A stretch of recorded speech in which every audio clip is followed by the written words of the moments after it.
Salut à tous, la team OL, Thomas M. Show pour Lyon Fan TV. Très heureux les gars de vous retrouver pour une nouvelle vidéo. J'espère que tout le monde va bien, que vous avez passé un bon week-end et surtout un bon début de semaine les amis. Alors avant toute chose, n'hésitez pas, il y a un concours pour gagner le maillot extérieur de l'Olympique Lyonnais. Pour ceux qui n'ont pas participé, n'hésitez pas, c'est très simple. Vous allez dans l'onglet communauté de la chaîne, vous allez sur le post en question, vous avez juste à être abonné à la chaîne et mettre un petit commentaire. Ça prend vraiment pas beaucoup de temps et surtout ça vous permettra peut-être de remporter le maillot extérieur de l'Olympique Lyonnais. Tirage au sort, ça sera le 5 août prochain dans le débrief du match les amis. Alors petite vidéo OL Daily Mercato. Hier l'Olympique Lyonnais jouait un match contre le Feyenoord Rotterdam les amis.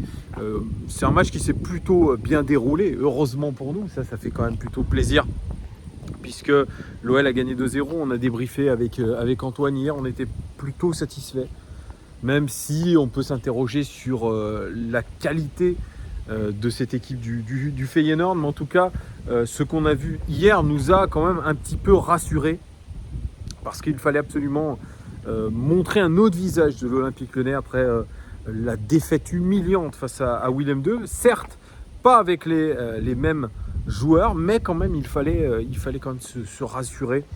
Dans l'investissement, dans la technique, on a été plutôt rassuré dans l'état d'esprit, puisque c'est ce qu'on allait regarder. Le coach l'a dit.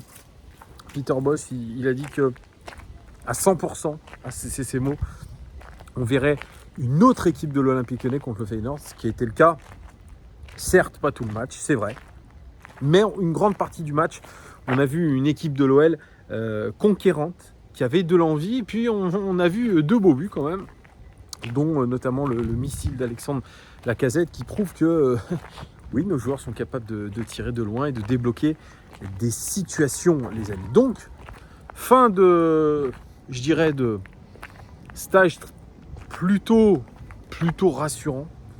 On va pas dire convaincant, ça c'est pas le mot, puisque pour dire convaincant, il faudra absolument continuer sur cette lancée-là, notamment lors du dernier match de préparation face à l'Inter Milan. Ça sera samedi prochain.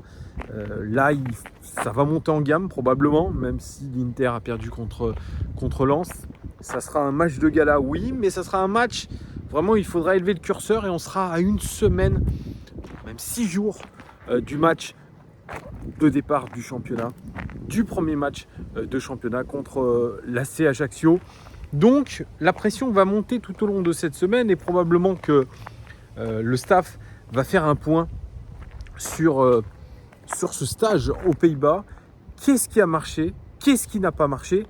Et bon, nous on en a un petit peu débriefé, mais ce match face à Willem II, forcément il reste dans les têtes. Surtout pour les joueurs qui étaient en instance de départ ou qui se sont sentis un petit peu mis de côté. Donc, il faudra tirer des conséquences, effectivement. Essayer de trouver une porte de sortie pour tous ces joueurs qui n'ont pas convaincu, pour tous ces joueurs qui n'ont plus envie de rester, pour tous ces joueurs qui se sentent pas bien à l'OL. Mais va-t-on vraiment réussir, les amis, à enlever 1 à 2 joueurs par ligne? C'est ce qu'a dit Peter Bosz. Il faut absolument transférer 1 ou 2 joueurs par ligne. Ça sera je pense, une opération compliquée. Il y en a un qui est ciblé et c'est le plus gros salaire du club, quasiment. C'est Jérôme Boateng. Jérôme Boateng, qui avait joué contre Willem II avec l'équipe dite des remplaçants. Il n'a pas du tout été convaincant. Jérôme Boateng, il a semblé dépassé physiquement, mentalement.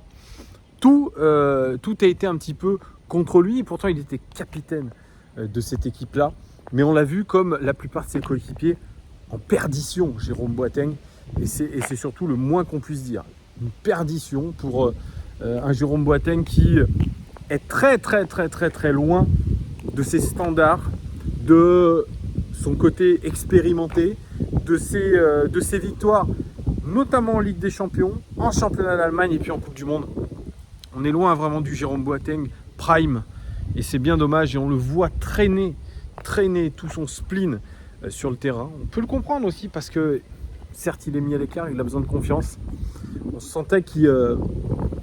je pense qu'il avait un autre état d'esprit en revenant de vacances, où il avait tenté de s'affûter, tenté de travailler là où ça pêchait.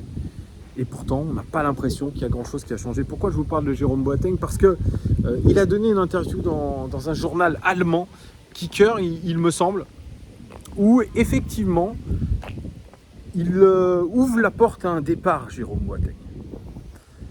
On le savait que probablement il voudrait partir. Il y a eu des opportunités à Galatasaray, il me semble, quelque chose comme ça, mais ça a été refusé par l'entraîneur de Galatasaray. Il y a eu des opportunités, mais pas énormément. Et là, dans cette interview à Kicker, il dit en gros, bien qu'il ait ouvert un départ, mais pas dans un championnat exotique, les amis, mais plutôt dans un championnat domestique. Le championnat qu'il connaît le mieux, c'est la Bundesliga. Il se voit bien revenir en Bundesliga, ce qui pourrait nous faire penser qu'il y a des touches pour Jérôme Boateng en Bundesliga. Ça ne sera pas au Bayern Munich, je vous rassure. Mais il y aura forcément des ouvertures pour lui dans un club de plus ou moins d'envergure. On ne sait pas. Il n'y a aucune rumeur qui est arrivée dans les journaux pour Jérôme Boateng concernant un club de Bundesliga qui est intéressé. Mais s'il le dit, c'est que probablement il y a des pistes en Bundesliga. Il ne se voit pas aux États-Unis, il ne se voit pas dans un championnat comme l'Arabie Saoudite. Il se voit vraiment retourner à domicile, retourner en Allemagne, là où il connaît le mieux les choses et le terrain, pour se redonner confiance. Mais il le sait aussi, ça ne se verra peut-être pas. Donc, il se laisse aussi l'opportunité de rester à l'Olympique Lyonnais. Ça fait du bruit, hein. Les amis, il y a un sacré boucan. Je ne sais pas d'où ça vient, si c'est une voiture, mais probablement que c'est une voiture.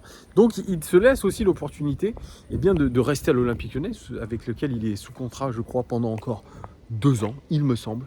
Donc, il faudra absolument, pour Jérôme Boateng, je dirais, savoir le plus vite possible ce qu'il veut faire, ce que le club veut faire de lui. Il va falloir clarifier cette situation avant le début du championnat, parce que lui-même se dit comme en forme. Il se sent très bien et il se sent même totalement impliqué, ce qui est d'ailleurs bizarre par rapport à ce qu'on a vu de lui en préparation. Alors, est-ce que c'était une interview qui a eu lieu avant les matchs de préparation? Est-ce que c'est une interview qui a eu lieu pendant le stage? J'en sais absolument rien. Mais en tout cas, lui se voyait comme en forme, se voyait complètement dans le projet lyonnais. Et puis, une chose qui était complètement différente de la saison dernière pour lui, c'est qu'il va faire une préparation complète avec l'Olympique Lyonnais. Et ça change beaucoup de choses. Bon.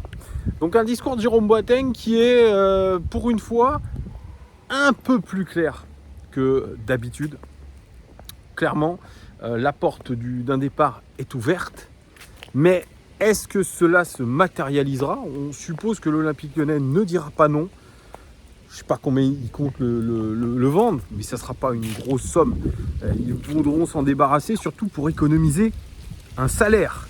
Parce que le salaire de Jérôme Boateng, c'est quasiment 600 000 € par mois.